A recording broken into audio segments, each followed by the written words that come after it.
So it looks like my mic is dead, so that's no good. So this video is just gonna have whatever audio that the phone can pick up. But we're still having trouble getting Goose to play, and so what I've gone ahead and did is we took yesterday off, and then I just made the decision to try a slightly less distracting environment. And the reason behind that is because Goose was having a lot of difficulty paying attention and staying engaged in the play. So hopefully by moving to an environment like this first, and if necessary, if this doesn't work, we'll move to an even more, maybe an indoor space sort of area. My idea is hopefully we can build up his understanding and enjoyment of the game, and then transfer it back to environments like this, because ultimately it needs to work in an environment like the one we are working in, because that's the type of environment that I like to teach him behaviors in. A little bit more distracting, and it's where his training ultimately has to hold up.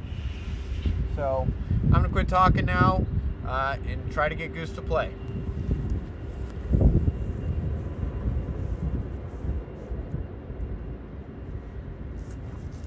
The first couple of minutes he might just be off exploring, so I pretty much just let him out here.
Goose, you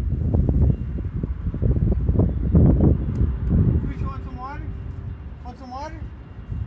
Come on. Want some water? You love water? Oh, he loves water. Let's just use water as a recall. Alright. So wanted to talk on a few points here, so it's actually good that he wanted some water.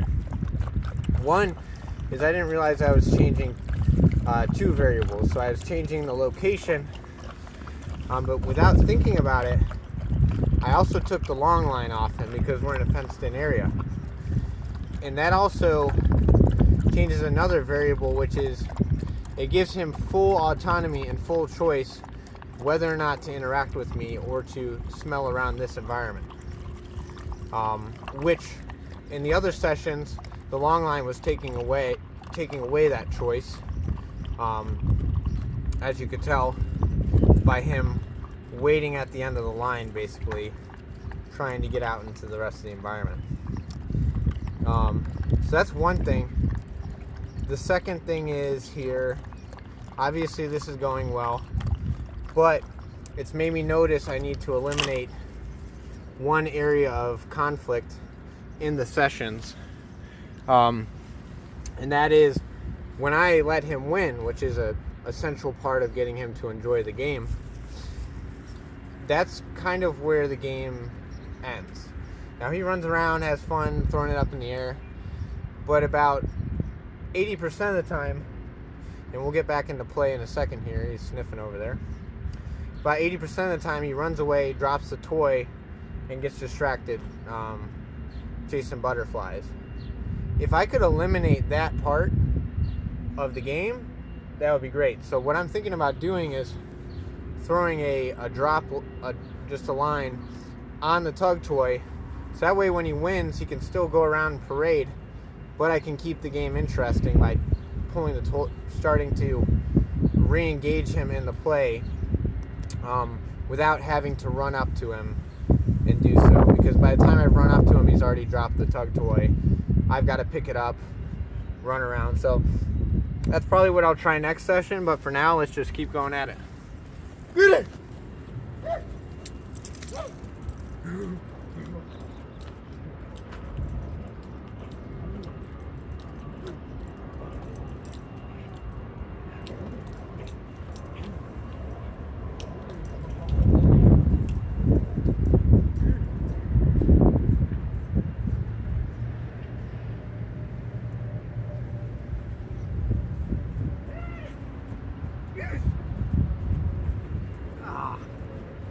Exactly what I mean right there.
water? Yeah, a big part of the process, the play process with Goose, is going to be building up his attention span. And that's going to be required for when I start to teach him behaviors anyways. He's going to need to be able to pay attention for 15, 20, 30 minutes at a time, or else he's not going to learn anything. So if he can't even do that when we're playing, we need to start there. It's a glaring issue. And like I said before, once we build this up, it's going to give us an excellent way to reinforce and negatively punish him for behaviors. Where's your baby? Ooh, baby. Ooh, baby. Ooh. We might stop there because that was really great. Ooh. Jimmy Goose. Goose. Goose. Goose. What?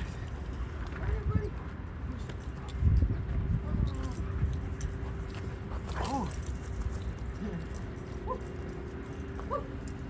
Oh, Goose on the loose. Goose on the loose.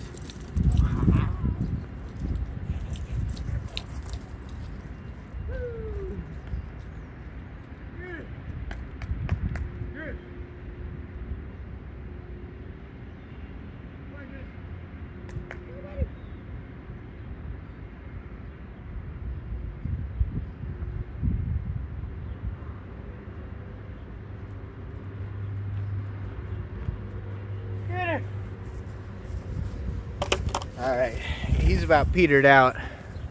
I'll show you the yard here. This is actually at our facility, but this yard hasn't really been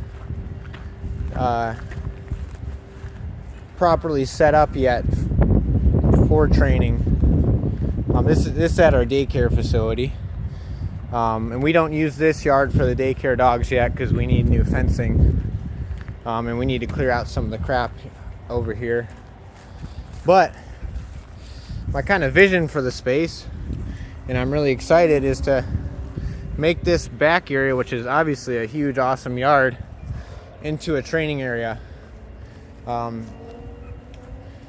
So I don't have to travel so far. If we have stuff that we can work on around here, we can do that.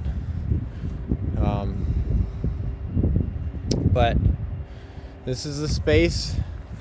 We need to remove all this kind of crap here, and needless to say, there's a lot of work to be done, including replacing this fencing because there's quite a few holes and it just looks like crap. It's not really great for video. But yeah, Goose seems to like it back here, amidst all the trash. True hound.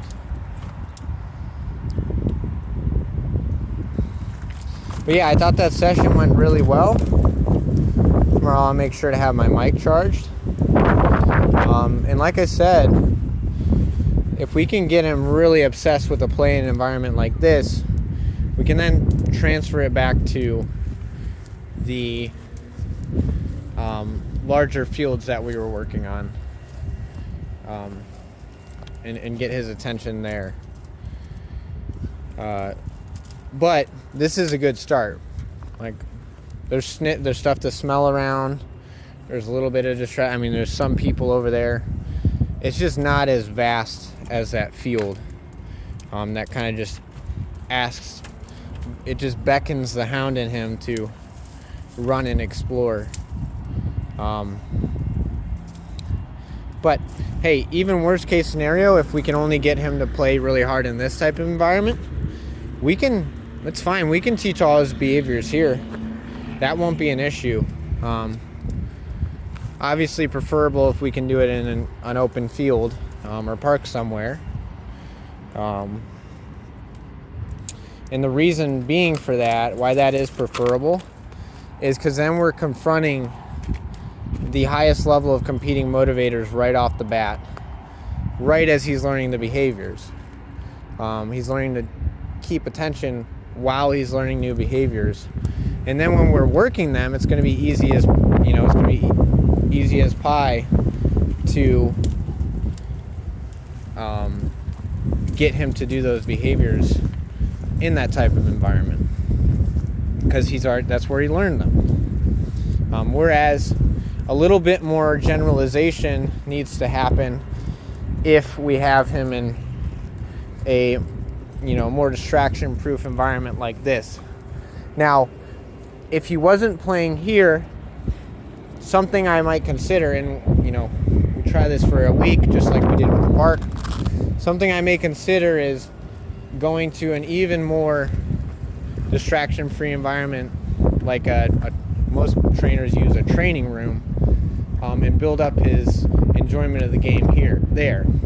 But then again, like I said, that is by no means preferable, Goose, because then I still have to generalize and teach him how to handle the competing motivators in these other environments. But this is a good middle ground between a training room that's inside and there's fucking no distractions, and the park like we were at, that is kind of, I wouldn't say a maximum level of distraction and competing motivators, but it's pretty high. But anyways, I think that about sums it up. Here's a Toys R Us truck from another tenant in the building that we rent out. But really happy with that session. Peace, guys. I don't know if you... Peace.